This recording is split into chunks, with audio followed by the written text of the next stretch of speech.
नमस्कार आप सभी को। मुख्य परीक्षा उत्तर लेखन के टॉपिक डिस्कशन में स्वागत है आप सभी का। और आज का जो हमारा प्रश्न था साइंस टेक्स्ट से जुड़ा हुआ प्रश्न था, उसी से संबंधित चर्चा यहाँ पे हम करेंगे कि किस प्रकार से इस प्रश्न का उत्तर आपको लिखना था। सबसे पहले प्रश्न की बात कर लेते हैं कि प्रश्न हमारा क्या था, और उसके बाद से हम चीज़ों को समझने का प्रयास करते हैं। आज का जो आपका अभ्यास प्रश्न था, बोला गया था वर्तमान समय में सौर ऊर्जा को आप किस प्रकार से देखते हैं। वर्तमान वर्तमान समय में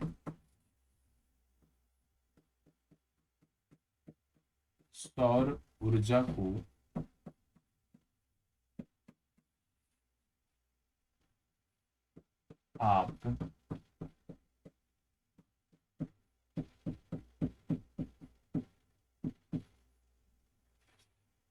किस प्रकार से देखते हैं। वर्तमान समय में सौर ऊर्जा को आप किस प्रकार से देखते हैं, भारत के संबंध में इसकी आवश्यकता क्यों है। भारत के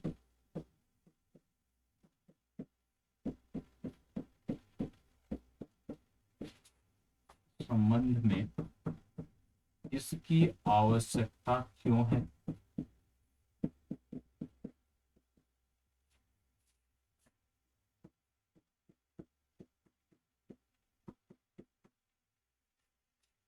और तीसरा खंड इसी में था, सौर ऊर्जा से संबंधित समस्याओं पर भी प्रकाश डालिए। सौर ऊर्जा से संबंधित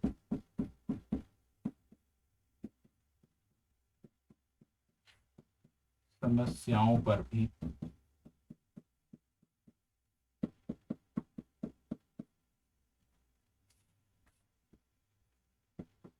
प्रकाश डालिए।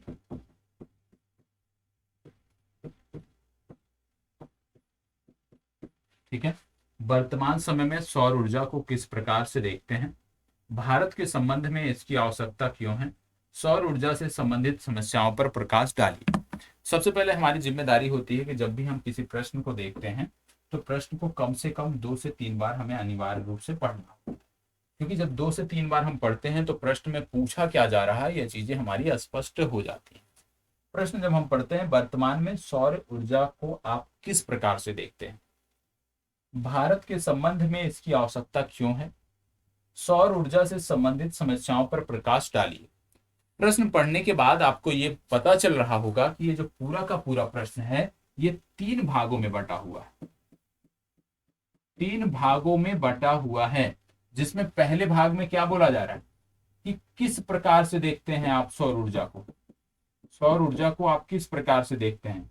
दूसरे भाग में बोला जा रहा है भारत के संबंध में इसकी आवश्यकता क्यों है, भारत में इसकी आवश्यकता क्यों है। और तीसरे भाग में क्या पूछा जा रहा है कि इससे संबंधित समस्याएं भी तो होंगी ना, नहीं तो हम बहुत आगे निकल गए होते आज तक। तो इसके संबंध में जो समस्याएं हैं वो भी बताइए। ठीक है, तो 3 भागों में मतलब आपके उत्तर को 3 भागों में बराबर भागों में बांटकर लिखना है, क्योंकि ये तीनों वेटेज जो है, तीनों भाग का वेटेज लगभग समान है। तो इन 3 भागों में आपको बांटकर लिखना है। अब शुरुआत आपको करनी है, वर्तमान समय में सौर ऊर्जा की बात हो रही है तो शुरुआत आप जैसे बात हो रही वर्तमान समय में सौर ऊर्जा को आप किस प्रकार से देखते हो। अब जब आप लिखना शुरू करते हो, प्रस्तावना में लिखना शुरू करते हो, वहीं से जो पहला भाग है ना उसकी बारे में लिखना प्रारंभ कर दीजिए, क्योंकि उसको जोड़ लीजिए बेसिक से, और फिर सौर ऊर्जा को वर्तमान समय में आप किस प्रकार से देखते हैं उससे लिखना आपको प्रारंभ करना है।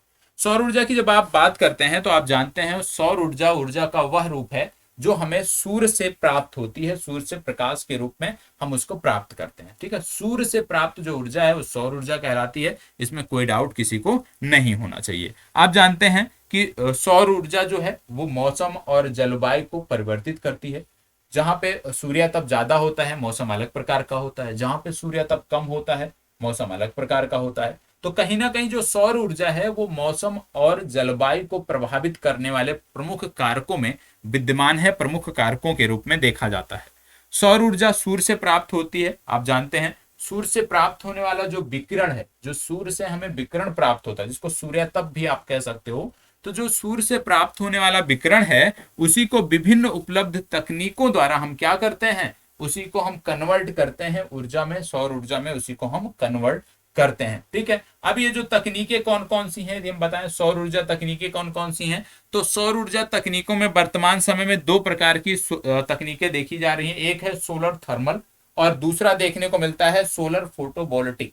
ठीक है, तो सोलर फोटोवोल्टिक और सोलर थर्मल ये दो प्रकार की तकनीकें देखने को मिलती हैं जिनकी मदद से हम सूर्य तप को या सौर ऊर्जा से हम अपने आवश्यकता अनुसार जो है उसको हम कन्वर्ट करते हैं। अब सौर ऊर्जा की जब बात करते हो तो इसमें सौर ऊर्जा के बारे में बेसिक आप बता भी सकते हो। जैसे बोला जा रहा है कि वर्तमान समय में, प्रश्न का पहला भाग तो यही है ना कि वर्तमान समय में सौर ऊर्जा को आप किस प्रकार से देखते हो। आप जानते हो वर्तमान समय में जब आप बात करते हो सौर ऊर्जा को, सौर ऊर्जा एक बेहतर माध्यम है। बेहतर माध्यम क्यों है? क्योंकि हमने बहुत सारे समझौते किए हैं जिसमें हमें ग्लोबल वार्मिंग को कम करना है, हमें प्रदूषण को कम करना है। और आज की स्थिति में यदि हम बात करें तो हम जो है ज्यादातर जो विद्युत का उत्पादन है जीवाश्म ईंधनों से ही कर रहे हैं। तो कहीं ना कहीं सौर ऊर्जा आज के समय में नितांत आवश्यक है कि हम ज्यादा से ज्यादा सौर ऊर्जा क्षमता का विकास करें। और जो हमारे पारंपरिक स्रोत हैं जिनसे हम पारंपरिक ईंधनों के माध्यम से जो अभी तक हम ऊर्जा की आपूर्ति सुनिश्चित करते थे, विद्युत का उत्पादन करते थे, उस पर निर्भरता उनकी कम की जाए। मतलब जीवाश्म ईंधनों पर निर्भरता कम करने की आवश्यकता है। आज जब हम इस सदी में हैं जहां ग्लोबल वार्मिंग लगातार बढ़ रहा है, लगातार तापमान बढ़ने के कारण हमारी फसलें प्रभावित हो रही हैं, हमारी दिनचर्या प्रभावित हो रही हैं, समुद्र का जल स्तर लगातार बढ़ रहा है, तो बहुत सारी चिंताएं हैं। उनसे जोड़कर आप बता सकते हो कि वर्तमान समय में सौर ऊर्जा को आप किस प्रकार देख सकते हो। और इसी को देखते हुए आप अंतरराष्ट्रीय सौर गठबंधन को भी जोड़कर इसमें 2 से 4 पंक्तियां लिख सकते हो कि वर्तमान समय में इसकी आवश्यकता क्या है, इसका महत्व किस प्रकार से है। क्योंकि महत्व है तभी अंतरराष्ट्रीय सौर गठबंधन प्रारंभ किया गया। अंतरराष्ट्रीय सौर गठबंधन के बारे में भी यहाँ पे 3 से 4 पंक्ति आप लिख सकते हो कि क्या उद्देश्य के साथ उसको प्रारंभ किया गया, कौन कौन से देश उसके सदस्य हैं, उनके बारे में आप बता सकते हो। इसके बाद फिर आप देखते हो, आगे देखते हो तो वर्तमान समय में यदि हम बात करें तो हमारे यहाँ जो सौर ऊर्जा क्षमता है उसकी यदि हम बात कर लें तो लगभग 26,000 मेगावाट वर्तमान समय में हम सौर ऊर्जा क्षमता रखते हैं। और हमारा लक्ष्य कितना है? 100 गीगावाट का आगे का हमारा लक्ष्य है जो हमें प्राप्त करना है अक्षय ऊर्जा का। और अक्षय ऊर्जा में यदि हम बात करें तो उसमें सबसे ज्यादा यदि हम बात करें जो आने वाले समय में जो सबसे ज्यादा योगदान उसमें दे सकता है हमें लक्ष्य के पूरा करने में, उसमें सौर ऊर्जा एक महत्वपूर्ण रोल निभाएगा और निभा रहा है। लगातार हम इस पे काम भी कर रहे हैं। ठीक है, इसमें आपको देखने को मिलता है जैसे प्रौद्योगिकियों की बात करें तो हमने बोल दिया सोलर फोटोवोल्टिक हो गया, प्रौद्योगिकी हो गया, और दूसरा आपने देखा सोलर थर्मल प्रौद्योगिकी के माध्यम से हम इस दिशा में कार्य कर रहे हैं। अब बात आती है कि सौर ऊर्जा की आवश्यकता क्यों है, क्यों है इसकी आवश्यकता, सौर ऊर्जा की आवश्यकता क्यों है, आइए हम देख लेते हैं। अभी तक हमने देखा कि सौर ऊर्जा को हम किस प्रकार से देखते हैं। अब बात आती है कि आवश्यकता क्यों,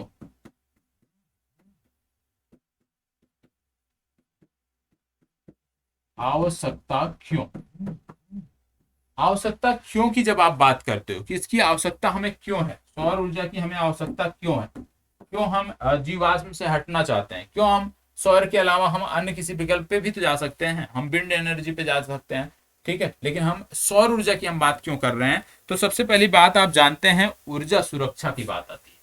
सबसे पहली बात आती है ऊर्जा सुरक्षा की। पहला जो पॉइंट निकल के आता है वो निकल के आता है ऊर्जा सुरक्षा की। अब ऊर्जा सुरक्षा की जब हम बात करते हैं तो इसमें किन चीजों पे हमें ध्यान रखना है? जब हम ऊर्जा सुरक्षा की बात करते हैं तो ऊर्जा सुरक्षा की जब हम बात करते हैं तो इसमें हमें ध्यान देना है कि भारत की जो हमारी ऊर्जा आवश्यकता है वो अभी तक आपको देखने को मिल रहा होगा कि लगभग 60 से 70% जो हमारी ऊर्जा की आवश्यकता है वो अभी भी हम जीवाश्म ईंधनों के माध्यम से आप कह सकते हैं कि उसकी पूर्ति की जा रही है, या आप कह लीजिए जो पारंपरिक ईंधन थे, गैर नवीकरणीय जो स्रोत थे, उन्हीं के माध्यम से हम लगातार इसकी आपूर्ति कर रहे हैं। और हमारा लक्ष्य क्या है कि हमें धीरे धीरे गैर नवीकरणीय स्रोतों से नवीकरणीय स्रोतों पे आना है, जिससे कि हम पर्यावरण हित में भी काम कर सकें और जीवाश्म संसाधनों की जो कमी है आने वाले समय में, जीवाश्म संसाधनों पे जो लगातार आप देख रहे होंगे कि बताया जा रहा है कि इतनी ही क्षमता बची हुई है कोयले की, इतना, तो मतलब जीवाश्म ईंधन क्योंकि सीमित है, ठीक है, और उनका अत्यधिक दोहन हो रहा है, तो जो सीमित है, जो इनका अत्यधिक दोहन हो रहा है, उस पर अपनी निर्भरता को हमें कम करना है, और हमें प्रचुरता में भारत में स्वच्छ ऊर्जा की दिशा में आगे बढ़ना है। स्वच्छ ऊर्जा की दिशा में हमें वैश्विक स्तर पर लीड करना है, ठीक है, हम नेतृत्व करना चाहते हैं इस दिशा में, और इसी के लिए हमने अंतरराष्ट्रीय सौर गठबंधन बनाया। तो कहीं ना कहीं ऊर्जा सुरक्षा की जब आप की बात आती है, तो ये एक महत्वपूर्ण कारण है जिसके लिए हमें सौर ऊर्जा पे जाना पड़ रहा है, ठीक है, क्योंकि ऊर्जा सुरक्षा के संबंध में भारी व्यय और अनिश्चितता लगातार बनी रहती है। आप देख रहे होंगे लगातार हम कोयले का आयात करते हैं, लगातार जीवाश्म ईंधनों का हम आयात करते हैं, तो उससे हमें कहीं ना कहीं हमारी जो विदेशी मुद्रा भंडार है वो हमारा धीरे धीरे उस पर बर्डन बढ़ता है, उस पर लोड बढ़ता है, और कहीं ना कहीं ये उचित आने वाले समय में नहीं। दूसरा आपको देखने को मिल रहा होगा, दूसरा क्यों, आर्थिक विकास। पहला तो ऊर्जा सुरक्षा, दूसरा आर्थिक विकास कारण है कि हमें सौर ऊर्जा पे जाना चाहिए, उसके पीछे आर्थिक विकास भी एक कारण है। आप जानते हैं कि हम विकासशील अर्थव्यवस्था हैं। विकासशील अर्थव्यवस्था होने के कारण हमारे जो आप कह सकते हैं कि जो उद्योग धंधे हैं, जो औद्योगिक इकाइयां हैं, लगातार उनमें क्या होता है, औद्योगिक विकास है, तो लगातार हमें क्या है कि विद्युत की आपूर्ति सुनिश्चित करानी है, चाहे वो कृषि कार्यों के लिए हो, चाहे वो औद्योगिक विकास के लिए हो, दोनों संदर्भों में हमें हमारे पास जो है भारी मांग रहती है विद्युत सप्लाई की, विद्युत आपूर्ति की, जो हम पूरा उस अनुपात में नहीं कर पाते जिस अनुपात में हमारी मांग होती है। और इसके चलते क्या होता है कि विशेष रूप से कृषि से संबंधित जो गतिविधियां हैं वो प्रभावित होती हैं, क्योंकि इसमें क्या है कि भारत को न्यूनतम लागत के साथ विद्युत उत्पादन में आत्मनिर्भर बनना है, क्योंकि यदि हम बाहर से कहीं से विद्युत का आयात करते हैं, ठीक है, और भारी उसके लिए भारी रकम हमें चुकानी पड़ती है, तो भी वह कहीं ना कहीं हमारे लिए अनुचित है। और इसलिए जरूरी है कि हमारे पास उतनी क्षमता होनी चाहिए कि हम नियमित विद्युत आपूर्ति का आश्वासन उद्योगों को दे सकें, हम निश्चित विद्युत आपूर्ति का आश्वासन किसानों को दे सकें, जिससे वो उस क्षेत्र में, अपने क्षेत्र में वो बेहतर कर सकें और भारत को आत्मनिर्भर बनाने में अन्य संदर्भों में मदद कर सकें। तो एक आर्थिक विकास भी है, और आर्थिक विकास एक महत्वपूर्ण कारण है कि हमें क्यों जाना पड़ रहा है सौर ऊर्जा पे, क्योंकि लगातार हमें कम करना है, हमें जो विद्युत आयात हम करते हैं उसका बोझ लगातार हमें कम करना है, जीवाश्म ईंधनों का जो हम आयात करते हैं वो बोझ हमें कम करना है, हमें औद्योगिक इकाइयों को, हमें अपने किसानों को आश्वासन देना है कि हम आपको जितनी आवश्यकता होगी विद्युत की वो हम सप्लाई करेंगे, ठीक है। तो यह भी एक महत्वपूर्ण कारण है। इसके साथ साथ तीसरा एक महत्वपूर्ण कारण है सामाजिक विकास। सामाजिक विकास, सामाजिक विकास का ऐसे कारण है, आइए इसको समझते हैं। जब आप सामाजिक विकास की बात करते हैं, आप जानते हैं बिजली की कटौती हो गई, बिजली की अनुपलब्धता की जो समस्या है, उससे विशेष रूप से पीड़ित कौन होता है, उससे विशेष रूप से पीड़ित होते हैं ग्रामीण।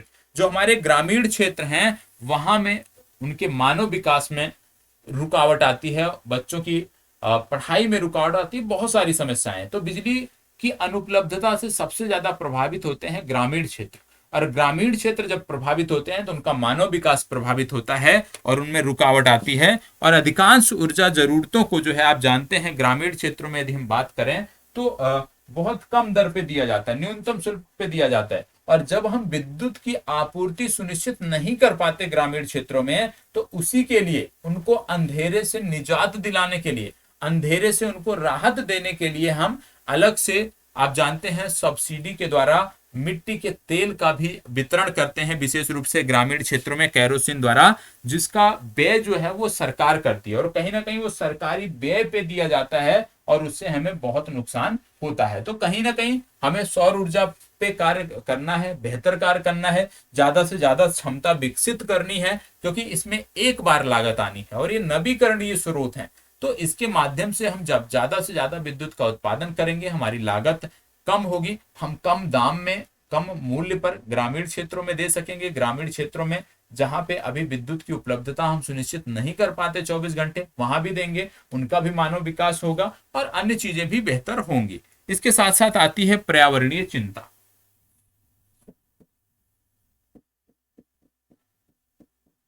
पर्यावरणीय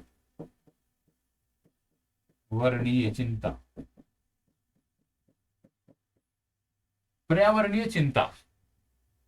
पर्यावरणीय चिंता चिंता के अंतर्गत क्या देखते हैं, आप जानते हैं यदि हम जीवाश्म ईंधनों पर आश्रित रहेंगे तो हम खदानों में, तो आप जानते हैं कि जहां भी कोयले का खनन होता है, कहीं आप जहां से कोयले का खनन हो रहा है, चाहे झारखंड हो छत्तीसगढ़ हो, तो आप देखते हो जंगलों को पहले हमें साफ करना पड़ता है, जंगलों को साफ करना पड़ता है, वहां के लोगों को हमें विस्थापित करना पड़ता है, लगातार विरोध भी इसके लिए होते हैं, स्थानीय लोगों द्वारा, स्थानीय जनजातियों द्वारा इसका विरोध भी बड़े पैमाने पे किया जाता है कि उनसे उनकी जगह, उनके जंगल, उनकी जमीन छीनी जा रही है। और इससे कहीं ना कहीं जो हमारे यहाँ आंतरिक अशांति है, जो नक्सलवाद की समस्या है, वह भी इससे जुड़ती है। ठीक है, क्योंकि इसी का फायदा उठाते हैं देश को तोड़ने वाले लोग, राष्ट्र विरोधी लोग, इससे राष्ट्र जो अराजक तत्व है हमारे यहाँ उसका फायदा उठाते हैं और उन्हीं लोगों को अपने से जोड़ते हैं। तो कहीं ना कहीं पर्यावरणीय चिंताएं भी हैं और आंतरिक अशांति आप कह लीजिए, यह भी एक बड़ी चिंता है जो इसके कारण से हो रही है। तो हमें क्या करना है, सबसे पहली बात पर्यावरणीय चिंता, आप जानते हैं ऊर्जा का मांग हमारा जो है वो तापीय ऊर्जा द्वारा ही पूरा किया जाता है और तापीय ऊर्जा संयंत्र जो है वो कोयले के माध्यम से संचालित होते हैं और कोयला जो है वो हम अपने ही यहाँ से लाते हैं, या तो हमें आयात भी, आज के पिछले कुछ दिनों आयात भी हमें करना पड़ रहा था, आयात करते हैं तो भी हमारा बोझ बढ़ता है। और यदि हम अपने यहाँ से कोयले का खनन करते हैं तो पर्यावरणीय चिंताएं तो हैं ही, लगातार वनों को साफ करना पड़ता है, उस क्षेत्र विशेष की जो पारिस्थितिकी है वो प्रभावित होती है। तो ये सब ना करना पड़े, ठीक है, हम स्वच्छ ऊर्जा की दिशा में यदि हम आगे बढ़ेंगे, जो हमारी निर्धारित क्षमता है, जो हमारी रिक्वायरमेंट है, यदि हम उसको स्वच्छ ऊर्जा से पूरा कर लेंगे तो हमें इस प्रकार के कार्य करने की आवश्यकता नहीं होगी और हम पर्यावरण संरक्षण में भी बेहतर कर सकेंगे। तो ये अभी एक कारण है। अब इसके बाद अन्य कारणों में हम, जैसे आपने लिखा पर्यावरणीय चिंताएं, पर्यावरणीय चिंताएं के बाद आप लिख सकते हो आंतरिक सुरक्षा, एक लिख सकते हो, इसमें कोई वो नहीं है, आंतरिक सुरक्षा को भी इसमें आप जोड़ सकते हो और इसमें नक्सलवाद की समस्या, उग्रवाद की समस्या को भी जोड़कर आप लिख सकते हो, क्योंकि जहां जहां इस तरह की चीजें हैं, जहां जहां हम मिनरल्स निकालते हैं, जहां जहां हमारी खदानें हैं, उन्हीं क्षेत्रों में नक्सलवाद पनप रहा है। ठीक है, क्योंकि उनको जो लोग हैं वो बहुत भोले भाले लोग हैं जो इन क्षेत्रों में निवास करते हैं, जो जनजाति हैं उतने शिक्षित नहीं है और इनको लोग अपनी बातों में गुमराह कर ले जाते हैं और ये हथियार उठाने पर मजबूर होते हैं और इनका झगड़ा, इनकी संघर्ष इनसे किसका होता है, राज्य से सीधा ये संघर्ष करने को तैयार होते हैं। तो एक यह भी महत्वपूर्ण कारण है, इसके बारे में भी आप लिख सकते हो। तो आवश्यकता क्यों है, ये यहाँ पे बात हो गई, ठीक है, कि इसकी आवश्यकता क्यों है, सौर ऊर्जा की आवश्यकता हमें क्यों है, क्यों हमें कार्य करना है सौर ऊर्जा के क्षेत्र में, वो इन बिंदुओं के आधार पर आप लिख सकते हो। अब बात आती है कि सौर ऊर्जा के क्षेत्र में जब हम कार्य करते हैं तो चुनौतियां कौन कौन सी आती हैं। ठीक है, इस क्षेत्र में चुनौतियां कौन कौन सी हैं हमारे लिए, उसको लेकर के हमें बात करना है। अब बात आ रही है चुनौतियों की। चुनौतियों में सबसे पहली चुनौती जो आप देखते हो सौर ऊर्जा के क्षेत्र में, वो देखने को मिल रही है आयात पर अत्यधिक निर्भरता। आयात पर अत्यधिक निर्भरता,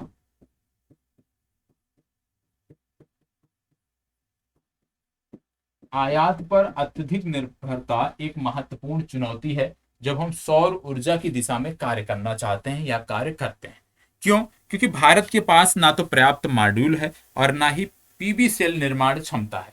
तो भारत के पास ना ही पर्याप्त मॉड्यूल क्षमता है, ना भी पीवी सेल निर्माण क्षमता है। इसको लेकर के हमें दूसरे देशों पर निर्भर रहना पड़ता है, दूसरे देशों पर आश्रित रहना पड़ता है। और इसके अलावा आपको देखने को मिलता है कि इस क्षेत्र में अभी तकनीकी रूप से हम बहुत बेहतर नहीं कर सके हैं, तकनीक में भी हम पिछड़े हुए हैं अभी इस क्षेत्र में, और इसी को लेकर के हमें दूसरे देशों पर निर्भर रहना पड़ता है। और दूसरे देशों पर निर्भर होने के कारण जो है इसमें अत्यधिक व्यय आता है। ठीक है, तो आयात पर अत्यधिक निर्भरता एक महत्वपूर्ण बाधा के रूप में आप इसको देख सकते हैं। फिर इसके बाद आता है आकार और प्रौद्योगिकी की बात।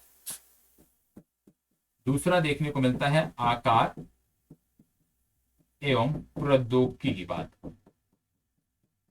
आकार और प्रौद्योगिकी की जब आप बात करते हो, जो एक प्रमुख बाधा के रूप में है, तो इसमें देखते हो कि हमारे जो भी उद्योग हैं वो बफर प्रकार के हैं या बफर पर आधारित उद्योग हैं, छोटे उद्योग हैं, सीमित उद्योग हैं। बड़े आकार का बफर फायदेमंद है और यह लागत प्रभावी भी होता है, लेकिन हमारे यहाँ बड़े आकार का बफर क्षेत्र इस क्षेत्र में काम करने के लिए है ही नहीं, और ना ही प्रौद्योगिकी की दृष्टि से हम जो देश इसमें बेटर कर रहे हैं, ना ही हमारे पास वो प्रौद्योगिकी है, उस स्तर की प्रौद्योगिकी है। तो इससे विद्युत की हानि भी, यदि बड़े उद्योग होते हैं तो वहां पे विद्युत की हानि भी कम होती है, और लागत प्रभावी वो होते हैं जो हमारे यहाँ देखने को नहीं मिल रहे हैं। तो अभी सरकार को इस दिशा में कार्य करना चाहिए कि इस दिशा में जो उद्योग हैं उनको मदद की जानी चाहिए, तकनीकी रूप से भी मदद की जानी चाहिए और आर्थिक रूप से भी उनकी मदद की जानी चाहिए। अब इसके बाद बात आती है कच्चे माल की निर्भरता, कच्चे माल पर निर्भरता।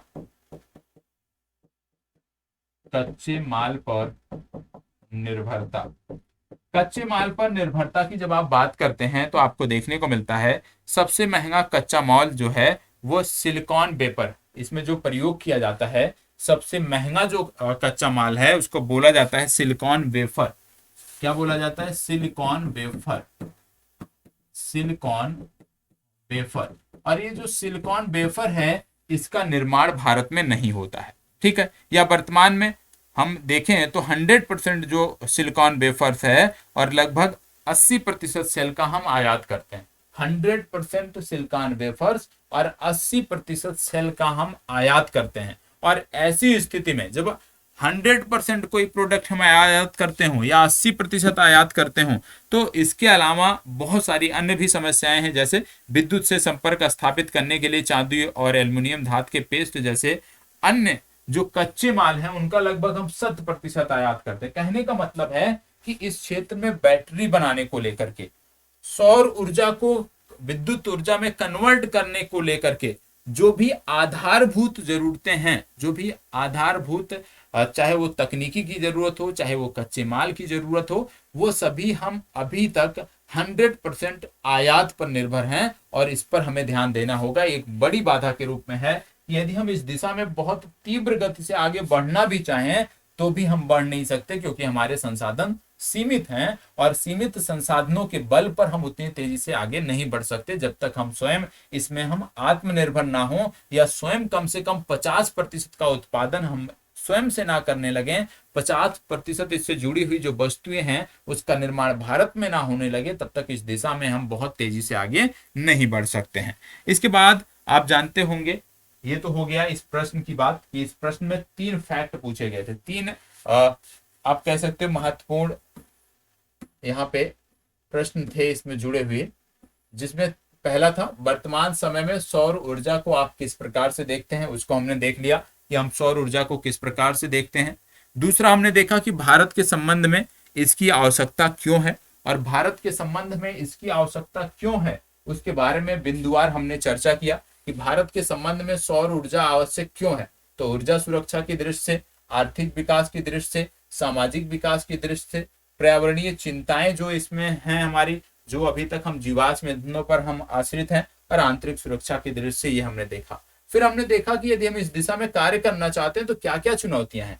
चुनौतियों में हमने देखा आयात पर हमारी निर्भरता अत्यधिक है, आकार और प्रौद्योगिकी से हम जूझ रहे हैं, मतलब जो उद्योग इसमें काम कर रहे हैं उनका आकार सीमित है, छोटे आकार के वो उद्योग हैं, मध्यम उद्योग हैं, मध्यम कैटेगरी के, और प्रौद्योगिकी की दृष्टि से भी हम अभी संघर्ष कर रहे हैं, हम अभी उठने की स्थिति में है, शून्य की स्थिति में आप कह सकते हो। और कच्चे माल पर निर्भरता, अभी तक इस क्षेत्र से जुड़ा हुआ, इस सेक्टर से जुड़ा हुआ जो भी रॉ मटेरियल हमें चाहिए होता है वो 100% हम सिर्फ और सिर्फ आयात करते हैं, तो ये बड़ी बाधा के रूप में है।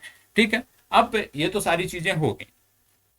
अब देखो, क्योंकि सरकार लगातार इस दिशा में काम कर रही है और यहाँ पे हमें उसके बारे में चर्चा नहीं करना था, इसलिए हमने उसको चर्चा नहीं किया, क्योंकि प्रश्न में वो चीजें नहीं पूछी गई हैं। लेकिन इसमें, इस प्रश्न में जब आप जिक्र करते हो, सौर ऊर्जा से जुड़ा हुआ कोई भी प्रश्न जब आप लिखते हो तो उसमें जरूरी है कि अंतरराष्ट्रीय सौर गठबंधन की चर्चा आप जरूर करो। अंतरराष्ट्रीय सौर गठबंधन की चर्चा अनिवार्य है। यदि आप अंतरराष्ट्रीय सौर गठबंधन की चर्चा करते हो तो चीजें आपकी और बेहतर रहेंगी, क्योंकि उससे पता चलेगा कि अंतरराष्ट्रीय सौर गठबंधन के बारे में आपको जानकारी है। नवीनतम जो देश जुड़े हैं अंतरराष्ट्रीय सौर गठबंधन से, उनके बारे में आपको जानकारी होनी चाहिए। कौन कौन से देश उसके सदस्य हैं, कौन कौन से देश उसके सदस्य हो सकते हैं, उसके बारे में पता होना चाहिए। तो उसको भी जोड़ के यदि आप लिखोगे ओवरऑल और एक सकारात्मक एंड करोगे तो निश्चित तौर पे आपको बेहतर यहाँ से आउटपुट मिलेगा। ठीक है, अब कल के लिए क्या प्रश्न होगा तो कल के लिए हमारा प्रश्न है, जो प्रश्न आपका होगा,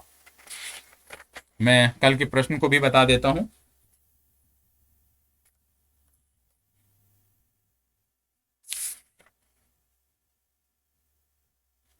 कल का प्रश्न आपका रहेगा पवन ऊर्जा से संबंधित, विंड एनर्जी से संबंधित। याद रखिएगा कल का टॉपिक, कल का आपका जो टॉपिक है उत्तर लेखन का, मतलब सोमवार का, कल तो शनिवार है ना, सोमवार का जो आपका टॉपिक है उत्तर लेखन का, सोमवार का आपका टॉपिक याद रखिएगा पवन ऊर्जा। पवन ऊर्जा आपका टॉपिक रहेगा, ठीक है, पवन ऊर्जा, विंड एनर्जी,